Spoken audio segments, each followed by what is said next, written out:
Welcome to Soulful Kitchen Podcast. I'm Sun, the Bohemian Vegan. This Own Your Health series is all about the journey to intuitive healing and living in optimal health. Thank you for tuning in to episode 6 of season 1, Own Your Health. In this episode, I want to follow up on last week's podcast where Violet from Positive Outlet and I delved a little into Candida and autoimmune disorders. This is actually a very interesting and close to my heart topic because it has been the main issue with my health for more than half my lifetime. Today I will explain what Candida is, the history of it, and how Candida treatments are implemented in both Western and Eastern medical systems. The link between Candida and autoimmune diseases I will touch briefly on today. However, I think it would be better to do a separate podcast just on that if you guys are interested in learning more. What I do think is an important takeaway from this episode is to understand that healthy eating needs to be accompanied by an understanding that the foods we eat should be what our bodies need rather than being controlled by our urges. Welcome to Soulful Kitchen.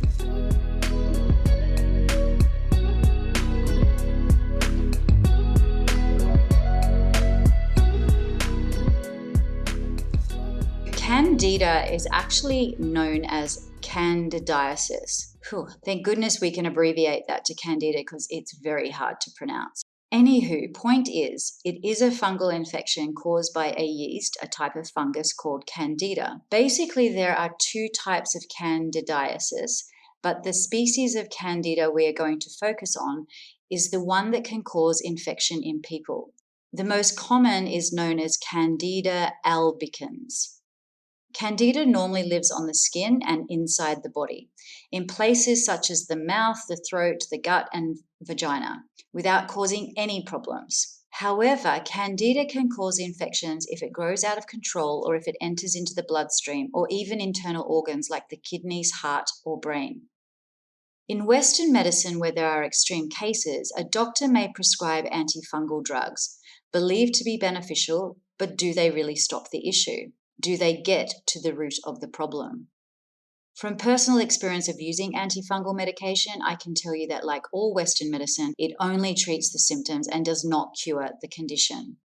I don't mean to start off with a negative tone, I really don't, and I'm also not saying to not take antifungals because I'm not a doctor, but I will be truthful with you. Candida is highly undiagnosed by doctors and yet the root of so many other diseases and disorders that are unexplained. For a start, most people aren't even aware of Candida or what it does, but have been diagnosed with an autoimmune disorder.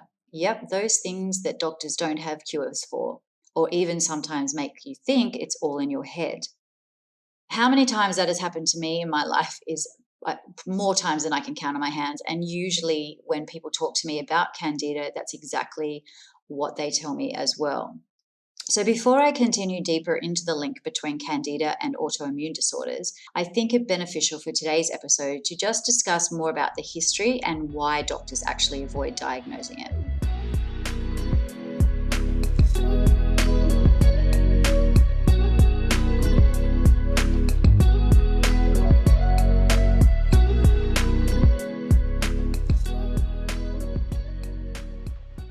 Back in the 1990s, Candida first started coming to the attention of medical practitioners, but it was given its name by the distinguished French mycologist Charles-Philippe Robin. In 1847, he classified the fungus as Odium albicans.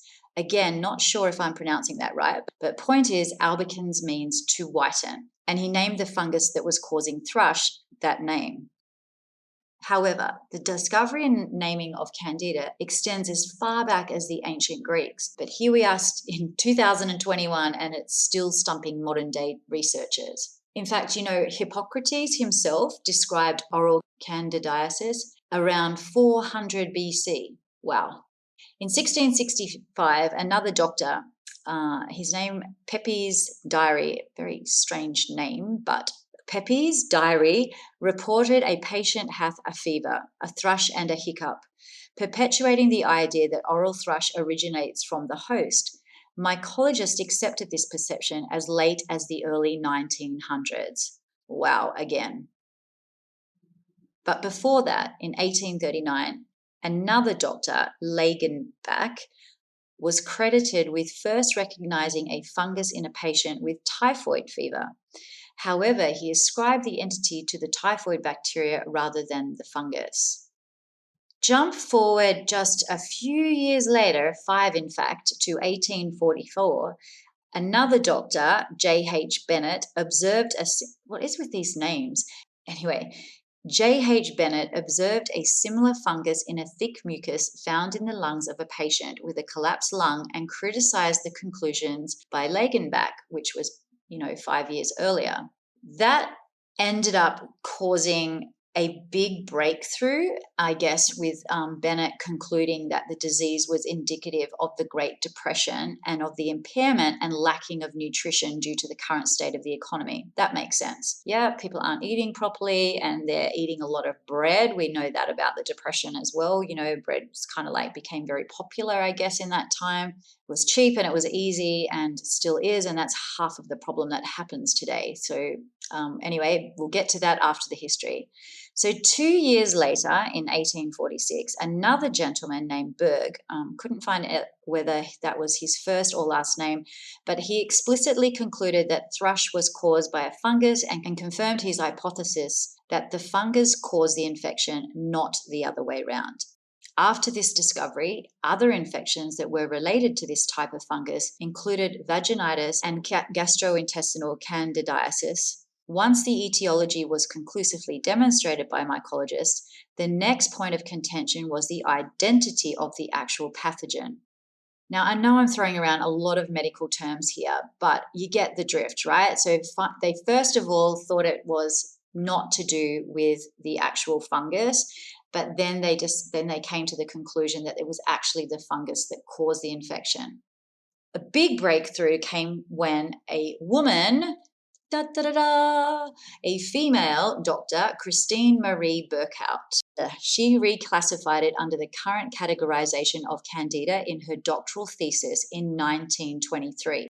So here we are, finally in the 1900s, and a woman has a big breakthrough in her thesis, of all things, about the classification or the characterization of Candida. Burkhardt's taxonomy was later heralded by other prominent mycologists. However, it wasn't until 1954 that the 8th Botanical Congress officially endorsed the name Candida albicans, formally ending the 200-year-long uncertainty over the etiology and taxonomy of Candida.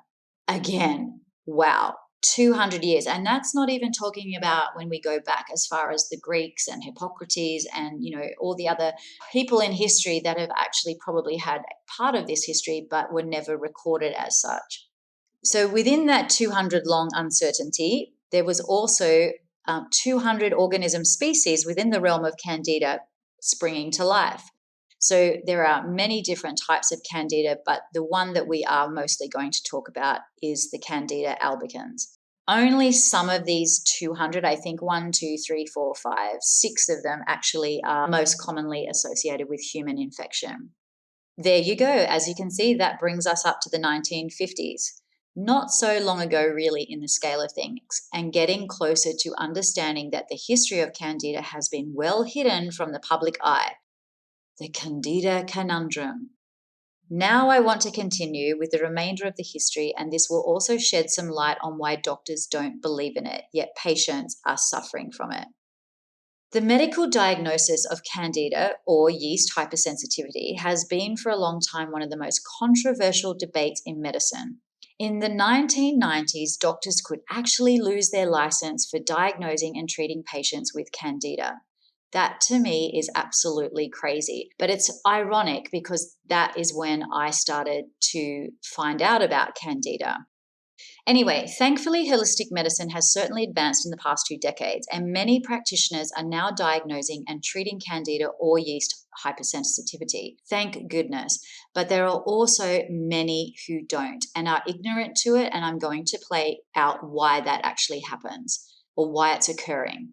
The saddest thing is that even suspecting or becoming aware of Candida doesn't always get you the test that you need. And many doctors will say that it doesn't exist. Oh, yeah, it's all in your head. How many times have I heard that? And it's likely psychological.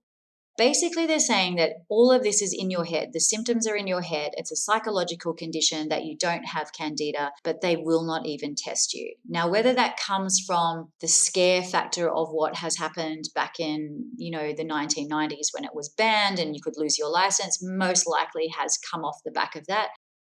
I did read somewhere recently about the tomato effect. Now, if you don't know what the tomato for my American friends, so the tomato effect actually does kind of fall into why doctors would actually feel fear when faced with patients who are presenting these vast symptoms. I'll leave a little definition of what the tomato definition is in the show notes. However, I'll give you a little summary now, and it's quite an interesting little story.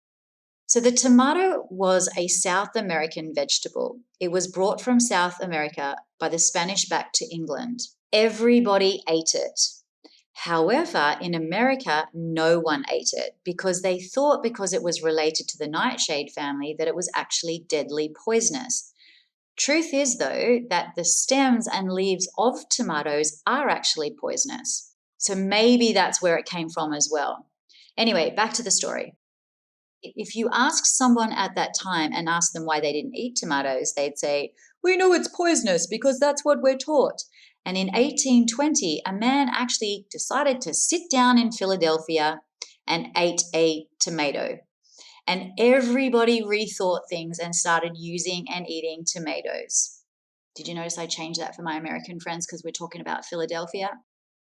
In medical schools, it's the same. Doctors are taught that Candida is usually a harmless organism that occasionally, if it overgrows, causes an infection. And because that's what they're taught, doctors then think that's all that it does. And therefore, that's all it is. However, we all know that just because we're taught something, it doesn't mean it's the only thing or the only way. Of course, on the other end of the scale, there have been some rare doctors who have contributed to informing and assisting Candida sufferers, and some books I highly recommend. I'll leave all the links to this in the show notes. Even if you read one of those books, it's going to give you so much information and a lot more insight into what Candida is and whether you might have it. I will also leave in the show notes, there will be a Candida test and some other useful links for you.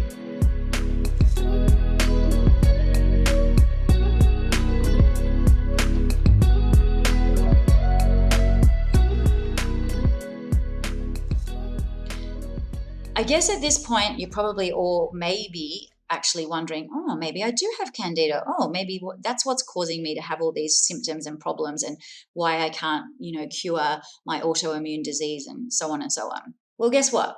I'm going to tell you all about the symptoms of Candida, but it is vast. I will agree with what they say in the medical history.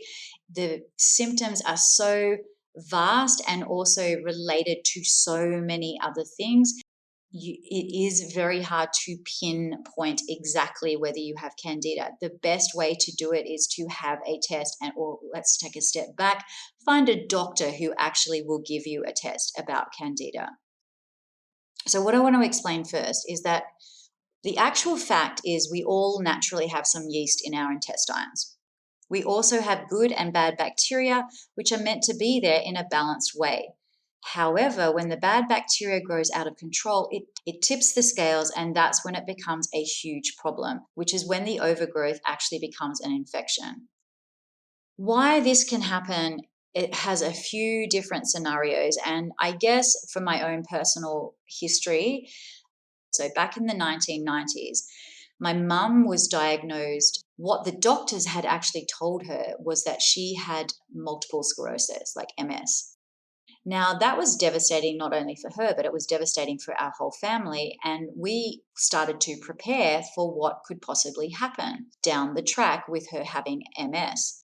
Going back from what I remember her telling me, but she was in a shopping center with my stepdad, and they came across this kind of stall or some kind of medical thing that was there, people just doing Candida tests, and they had this information with all these symptoms. And she was looking at the symptoms and she said to herself, that's me, that's me, that's me, that's me. And so she decided to have this finger prick test and it came back positive. That sent her on a huge journey for her own health, which I think was, they gave her information of how she could follow it up and all this kind of thing. So off she went and she found out she definitely had Candida. But what we also found out in the meantime was the symptoms that she was having from Candida were the symptoms that they were using for multiple sclerosis. The whole realm of Candida blows my mind. Every time I think about how little information we have about it and how many people actually would have this yeast overgrowth and how simple it can be to just change a few things in your life and things will return back to normal. That's how wonderful the body is. That's what the body does, right? So my mum gets this test done. She has all the symptoms. They now tell her that she doesn't have MS. And obviously we take a huge sigh of relief and things return kind of to normal. And when I say that, I mean that there was numerous things that we had to change, not just her, but us in our family, our diet, and quite a few other things. And I'll get into that in a minute. The first thing about what causes Candida definitely relates back to family history. So go back through your family history and see if there's any kind of family history with similar symptoms. Most of the time, that's going to give you an indication that something unexplained has just been reoccurring through generations of the family. And that will actually help you the most. But generally, there are other factors to consider. And the highest cases of Candida actually come from this extended use of antibiotics or just continuously having or being on antibiotics. Another good question is to ask yourself, have you a weakened immune system? Like, do you know that your immune system does not operate as efficiently or functions well as others or in your past that you know of, or possibly your doctor has said to you that you have a weakened immune system? Because if that's the case, you definitely have a higher risk of an imbalance of Candida occurring, like so that bad and good bacteria. So even above all of what I've discussed already, okay, so let's look at it again. Let's just summarize. So family history is a really good indication, and antibiotics, definitely another one. And because of the high amount of cases of Candida that have been recorded due to large amounts of antibiotic use.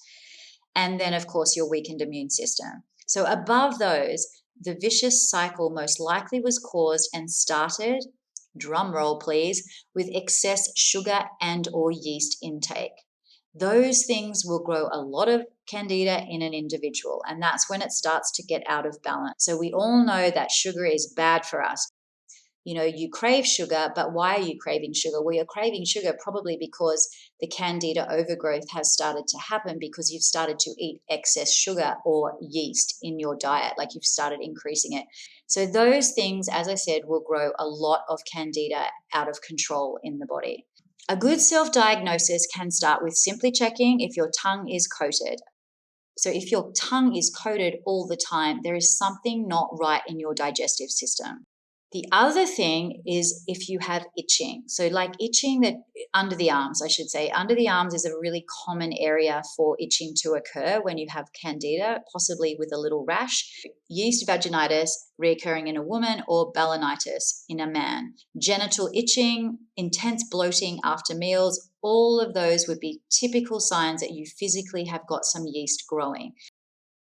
If someone says to you, oh yeah, I just get a little bit like, I have to undo my pants after eating because I've eaten so much. Yeah, okay, but the fact is that your stomach's bloating. It's probably going to be a very good indicator of the fact that there could be something wrong other than I've just eaten a very large meal.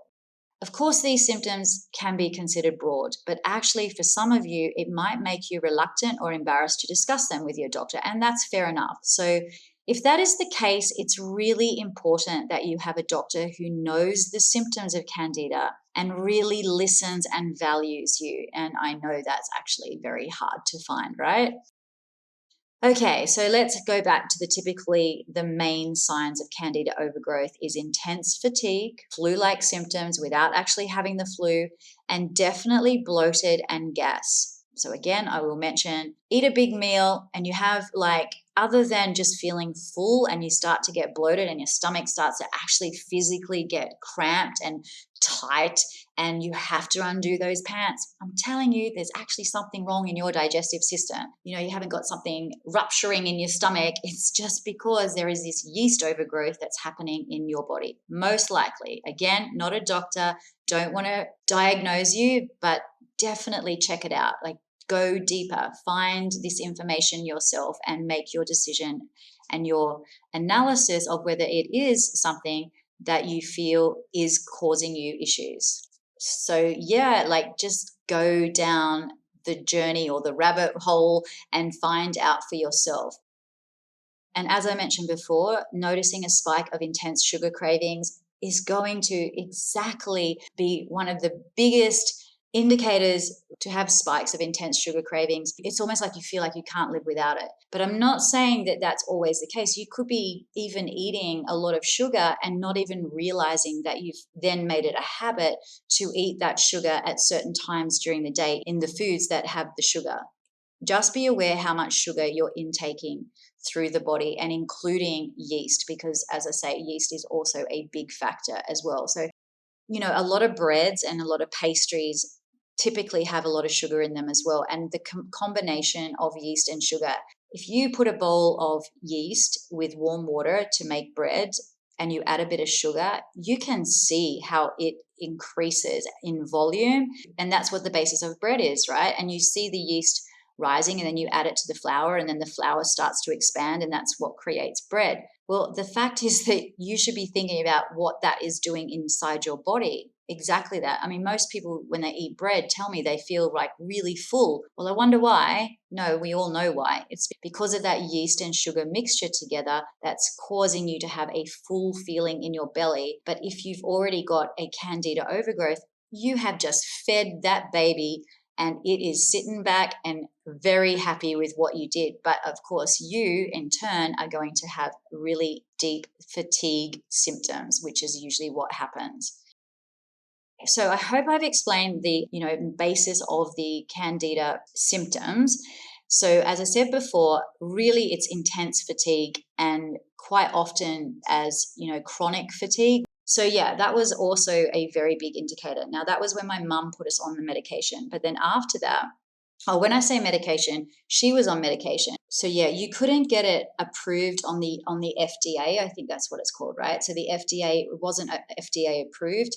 She had to get it through some other source, and she paid so much money for this medication. But the naturopath or whoever she was seeing also put her on this kind of vitamin mix that was particularly for candida. It was actually 3 different tablets.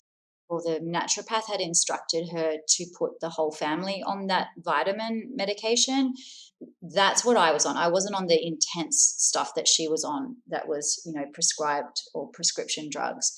And I don't know exactly what it was, but it wasn't like now where they just give you one antifungal tablet and away you go. It was a course that she took for a long, long time. So the next time that I came across candida in my life was when I noticed that I again had put on a lot of weight. And this is the thing, like, my whole life I fluctuated in weight. But when I seriously get rid of the overgrowth of the candida is always when I lose weight. Like, I always get back to that slimness and, evened kind of body tone as well, and not just, having a bit of extra weight on my belly. That's what I mostly notice. Fluctuation in weight, feeling fatigued. I don't usually get flu-like symptoms. When I go through treating the candida, I definitely then have what we call die-off. And so that is kind of when I get a bit of flu-like symptoms, and I might be feeling extra fatigued for a couple of days. I've only really put myself on my own candida or anti-candida lifestyle change and diet probably 2 times, I think. And they were actually pretty close together. So I think that probably the first time I didn't really get rid of it, even though the symptoms started to lessen, I probably didn't, get it all back and balanced correctly. And that's why the second time I had to, go a little deeper into it and more intense. Yeah, that's my experience. But now I want to talk about how to test for candida, because as we know now, it's not something that you can go to any doctor about. And I will tell you a story as well before we finish here. is that I had been helping a girl who, it was quite a few years ago now, and was helping her with her, symptoms and autoimmune disorders that she had been treated with. And she was just at the end of her tether with it all. And I helped her with understanding the principles of Ayurveda and also how to eat according to the imbalance that was happening and changes in her lifestyle, because it's not just about food, it's about everything coming into the body, including the mind. She was having some success, which is usually the case. You have some success, but then the symptoms start coming back because you're not treating the problem, like the actual root of the problem. So I said to her, look, I think that you should try to get a Candida test just so you know whether there is a deeper problem here. And I also was suspecting that this was the case, but I didn't want to force the Candida kind of equation onto her. She went to several doctors, I believe, and they all came back and said, no, it's not Candida. Just stick with what we've told you, or it's this or it's that, and just gave her a whole heap of other autoimmune disorders to deal with. She was quite disheartened, as you would be. She was young. But a couple of years after all of that, I got a message randomly from her, and she said to me, son, you will never believe what happened. I finally, after all these years, found a doctor who would test me for Candida. And guess what? I have it so bad. And that was when it had actually got into her bloodstream and was affecting her internal organs. The fact that she has found this out about herself at such a young age is fantastic, but so many other people like myself and others just go through life thinking that, these are just a cause from something else, or we're getting older, or we just can't tolerate things, and we also know that on the broader spectrum that a general GP usually isn't just going to think that it's in our head, or that, it's just generalized kind of like symptoms. It's not going to get out of control. So back to this girl, she ended up getting the test, and away she went on that journey, and so happy to hear, not happy to hear that she had Candida that badly, but happy to hear that she was on a journey to have it repaired and to balance state again. And remember too, that once this gets into your bloodstream, that literally means that the yeast has punctured like walls and, certain parts of the body to get into the bloodstream. Hopefully you never have to get to that stage. If you do feel like you have some of the symptoms, go and find a specialist that deals in this. So, even if they can steer you in the right direction. Surprisingly, well, actually, maybe not surprisingly when I think about it, because it's also a fungus, but intense exposure to mold can also cause Candida. So I'll leave you with all those symptoms. Again, if you want to know more, always you can message me, but there will be plenty of links left in the show notes that will, steer you in the right direction to be able to investigate whether you do have Candida yourself.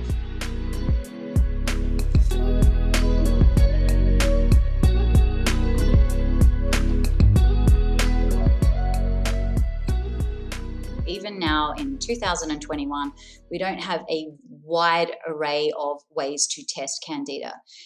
You can do a simple spit test that can help you determine whether to see a doctor or a holistic practitioner. But once you do find someone who will test you, the main ways are a culture test, a blood test, and a stool test. But for a minute, I just want to go back to the spit test. So again, I'll leave a link for this as well in the note in the show notes, because a spit test is very simple that you can do.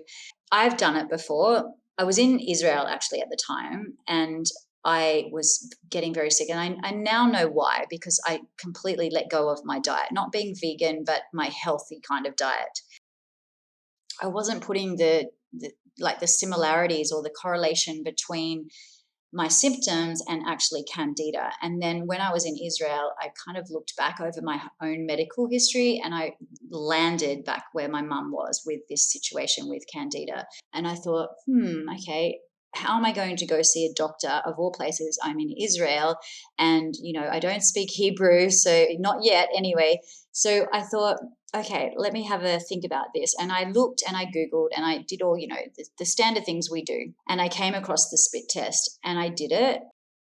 I didn't just do it once. I did it several times to make sure that I was getting the same result. But it was enough for me to know, okay, I definitely feel like that's indicating to me that I need to, see a doctor. And I did try to find someone in Israel, but I didn't find anyone. And probably what I did was take it into my own hands. And I don't think that that is what I'm suggesting here, but I did create my own anti-candida, like not just the diet, because we'll talk about that a little bit later, but I did take into my own hands how to treat it holistically. And I basically just used natural antifungals. So I used apple cider vinegar, I used coconut oil, and I used garlic, and also oregano oil. So all four of those things were done in a way that I created myself a course of when and how I was going to take them. And it was incredible how much of a difference it made. But as I mentioned earlier, when I got it, I had circumstances that I don't feel I was able to continue that. And therefore, sometime later, I had the symptoms come back. And it's not because I treated it holistically. It's because I left Israel and went back to India. And at the time, I just got so involved because I went back there for work as a yoga teacher in a school. So it was just a change in circumstances. And I thought, yeah, I've been doing that, treatment for myself for about 6 weeks. So it should be enough. But what I really should have done was kept going with it because it was helping. And I didn't realize at the time how bad the Candida overgrowth was. And for myself, I thought, okay, if this is how bad it is now, then I can kind of assume that at several points in my life, I've actually had a Candida overgrowth, change of circumstances. Again, maybe I was realizing I was putting on weight, so I just went on a diet, or I realized I was eating too much sugar and thought, yeah, I probably should cut back on my sugar, and never really related it all together. But it was at this point in Israel that I put that Candida experience back to my mum, like when I had it with my mum, probably my whole earlier life. I related those two, and then I started piecing the pieces of the other times where I probably did have Candida but wasn't aware that I had Candida. So that's why I say probably half my life I have suffered from this, more than half my life. Oh, and that was one thing I wanted to say. When I was in Israel and when I looked back at all the times that I had Candida, I do realize they were very stressful times in my life as well. And that was probably what caused the overeating and the indulgence around food and eating the wrong types of foods. Every single one of those circumstances. This overgrowth did not happen just because it decided to happen. It was happening because of what was going on in my life at the time was causing me stress. And that stress eating was making me overeat and eat bad things for my body. Back to the spit test. So when you have the spit test done, again, I would say just go see a practitioner, go see someone. And I would probably steer towards a holistic practitioner that specializes in Candida because not everyone is equal, okay? When you go to that practitioner, if you go to a doctor or holistic, you are going to either have a skin test. They determine the presence of yeast, which can be seen under a microscope. The second thing, which probably is the most useful, I would say, is a blood test. The blood is examined for specific antibodies related to Candida overgrowth. Now, if the antibody levels are plentiful, there is a strong likelihood of an overgrowth issue. The final thing that they use is a stool test. Now, the stool sample is searched for traceable levels of yeast and other bacteria. Although Candida is prevalent in the gut, this test is often perceived as less reliable than, say, the blood test. And basically, you're using a sample that's going to test what comes out and through your colon. There's also a lot of other bacteria that can be in that, so it's not the most reliable of sources. Oh, and there is one other. Sorry, I totally forgot to mention that I just thought of a urine test to do with waste. So you are going to find other things, that are in the waste coming out of the body. So the blood test is a much better way, or the skin prick test, of course, is also another good way.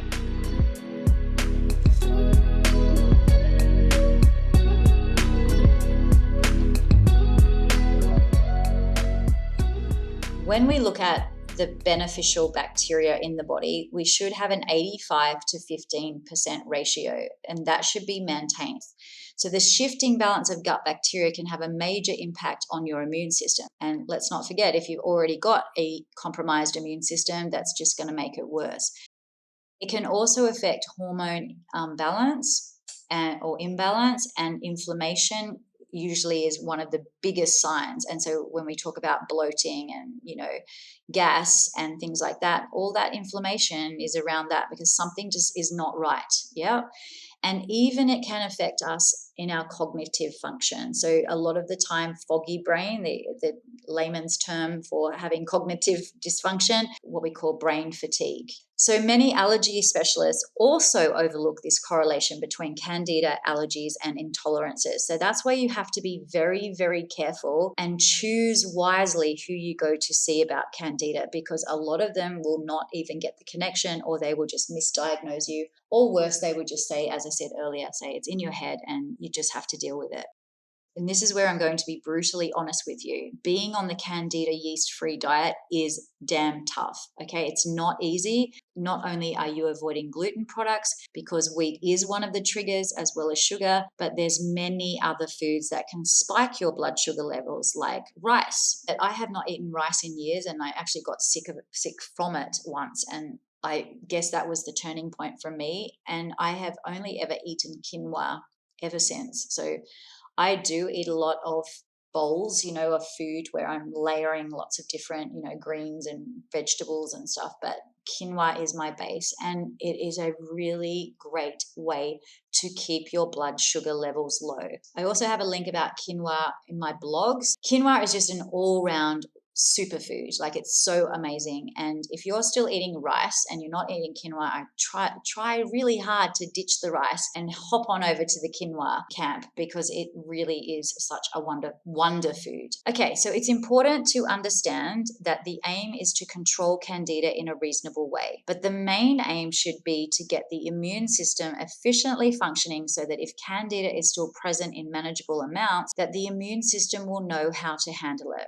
Like, you don't want to eliminate the bad bacteria, because that's going to go in the opposite way. And, the good bacteria is happy and the bad bacteria is doing what it's meant to do, because bad bacteria, or prebiotic, so it helps certain foods break down. So that's very important to be there. But it's when it gets out of control that this yeast, fungus, candida thing occurs. So you want to be able to understand it and reasonably control it, but in a manageable way. So your immune system will be happy and can function on as well.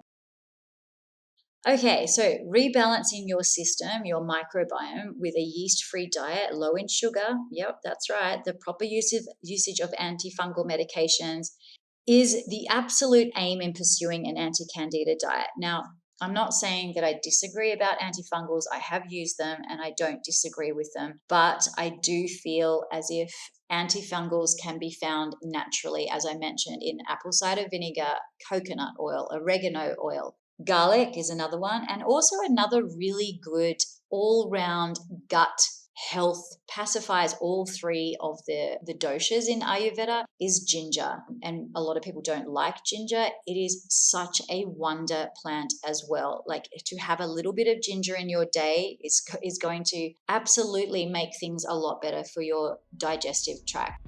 It's going to make the biggest difference to your gut health.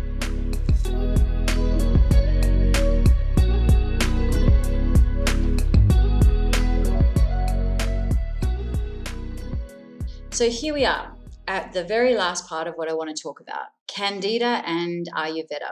So we've talked a lot about Western medicine, and we've talked about how even holistic practitioners also can not end up diagnosing you with Candida, or be not specialized in the area and overlook it. We now know that the conventional allopathic approach to this disorder is to eradicate the yeast using chemical medicines, which is just antifungals, by the way, and thereby relieving the associated symptoms. Not only is this approach fraught with many truly horrendous side effects, but it is actually rarely even effective. Now, I'm going to say the time that I took antifungals, I guess it helped, but as I said before, it was already off the back of having, dealt with it from a holistic point of view anyway. So I can't say that it made a massive difference, but I guess more so of just addressing the dietary changes definitely did make a difference. Yeah. So I went from really bad eating while I was in Israel to coming back to India, I was relieved of the stress actually that was being caused in Israel. I was busy. My lifestyle had changed again. And so therefore my diet had changed again. And I guess I was not eating out of control and emotional eating, and definitely not eating sugars as well. The only thing at that point that I was consuming that was sugar based that I had really no control over other than to give it up altogether was alcohol. And surprisingly, within a few months of being back in India, I just stopped drinking alcohol. It was more of a conscious decision of something still doesn't feel right. And once I stopped drinking alcohol, that's when I noticed the major changes. And I honestly, truly believe that the sugar, for me personally, was poisoning my bloodstream. And I guess when I think about Candida, if the overgrowth was so bad and it was in my bloodstream, that actually makes sense. It was literally poisoning me. We'll now delve into how Candida is looked at through the eyes of Ayurvedic medicine.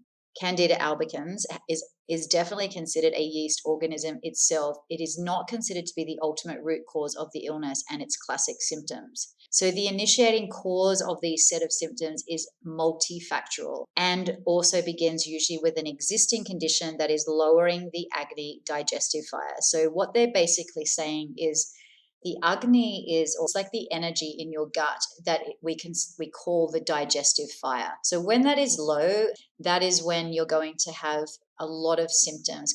They also say that low digestive fire leads to deficient and incomplete digestion of food. Now, that just makes total sense to me. If your digestive fire if it's low, it's not able to process the foods and get it through. And so incomplete digestion of food in turn causes the production of ama. So ama is a kapha-like substance. Now we talk about, I don't want to get into this right now because it'll be a whole other story, but in Ayurveda, you have your constitution, prakriti, and it consists of vata, pitta, and kapha. And everyone has these in their constitution, but we talk about imbalances in Ayurveda. So in this case, the ama, which is the residue byproduct of improperly digested food. Ama is what we would call toxins in the body. Okay, so ama can be complex with any one or more of the three doshas or can exist alone. So generally, at least kapha dosha is present when there is ama in the body, and it is then absorbed into the bloodstream. So we've already talked about that from the Western perspective. Ama is predominantly redistributed to moist and areas of the body that would be considered easy for it to get into. So i.e. that would be the intestinal tract, the vagina, the oral cavity, skin folds, etc. In the small and large intestines, it will putrefy and then further ferment and thus inhibit the growth of a healthy intestinal bacterial flora.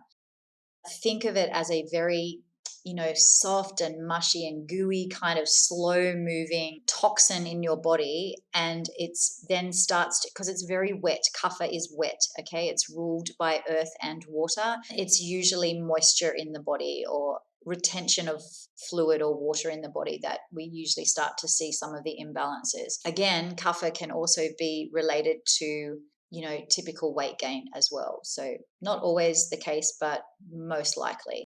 So the ama or the toxins that are building up in our body then start to get into our organs and particular areas that are very easy to get into. So if the disease process progresses to the point where cell formation becomes defective, then usually symptoms will occur bringing with it the lack of vitality. So again, the fatigue, immunity, we've already talked about that, and multiple system dysfunction that characterizes candidiasis. Low Agni or digestive fire leads to abnormal digestion, which then in turn leads to ama formation, which is the toxins, and then it has a decrease in the ojas. Ojas in Ayurveda is actually just like it loosely translates to vigor or essence of vitality. According to Ayurveda, the concept of ojas is that you have this ultimate state of body, energy, mind, everything that's working in good function within the body. Basically, from like what we're trying to say is that it's common to many modern disorders. So by having all of those things happen in your body, like a bad, something wrong with your digestive system, then we find out we have toxins in the body. And of course, we don't have the optimal health, which is simply translated to vitality of life. those symptoms are actually broad, like so broad. And that's when we have the many disorders popping up, the autoimmune disorders popping up everywhere that modern medicine has absolutely no solution for. So those include, of course, chronic fatigue syndrome, depression, rheumatoid arthritis, cardiovascular disease, fibromyalgia, and many others. And in fact, multiple sclerosis is considered an autoimmune disease. Candidiasis is in the Ayurvedic category of a very long Sanskrit name that I'm not going to attempt to say, and basically translates to meaning a disease which is curable but has difficulty in that being cured. So signs and symptoms that we have accumulated toxins, which is AMA, are feeling tired, low on energy, suffering from chronic fatigue syndrome, bloating, or other ailments, even extending to depression-like indicators. Other autoimmune diseases or disorders that we know of are lupus, psoriasis, irritable bowel disease, type 1 diabetes, celiac disease, inflammatory diseases, thyroid diseases, blood disorders. Oh my God, the list goes on. The treatment of Ayurveda, we don't just use the anti-Candida diet, but we also use herbs and spices to rekindle the Agni. So remember, that's the digestive fire. So the digestive fire is then heated up and gets back to normal. And then we start firing again and all, feeling good about ourselves again. So some of those useful spices are things that you can find in your kitchen cupboard. Let me tell you, they are amazing. So I've already mentioned ginger, white pepper, black pepper, the leaf of coriander, not the stems, mustard seeds, cinnamon, clove, cumin, all of these. And there's actually many, many more, and you can find lists of these around as well.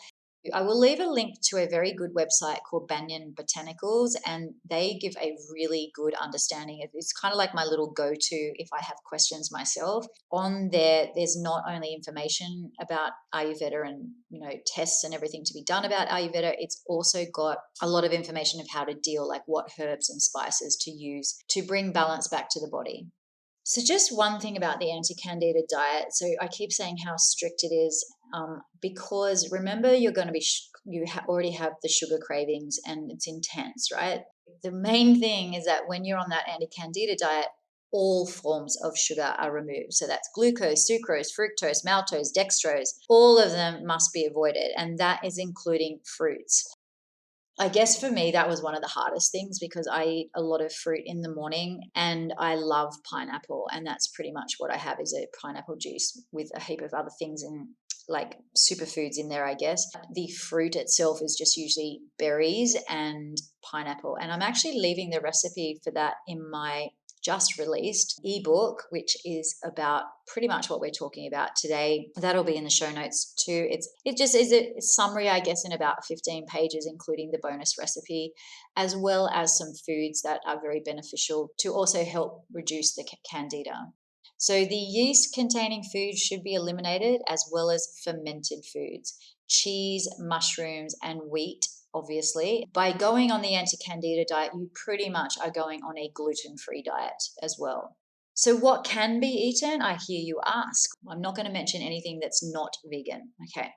So vegetables can be eaten freely, except for the very starchy ones, potatoes, yams, etc., and the ones with a lot of sugar. So carrots, beets.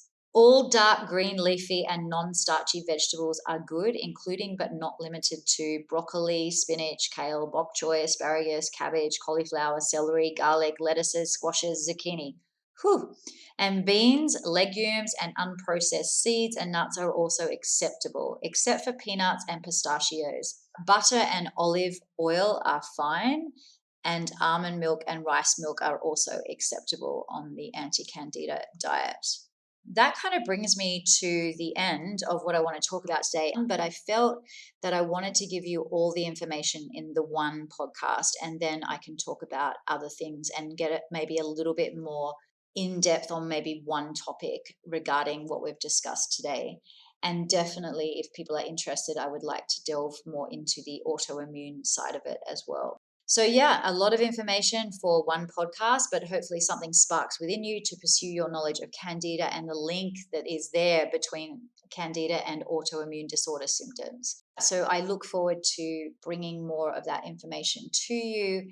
Hopefully, I can get someone on the podcast to possibly maybe a doctor or an allergy specialist. So if anyone is out there that would like to talk on the show and give more information than what I'm capable of giving, I would very much appreciate it. My main thing for you all today is to take away with you a little bit of question. Maybe I do have a Candida overgrowth. Maybe this is the reason why.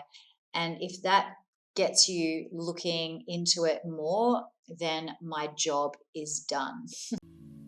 So I hope that you live your life in good health, eat lightly, breathe deeply, live moderately, cultivate cheerfulness, and maintain an interest in life. Namaste.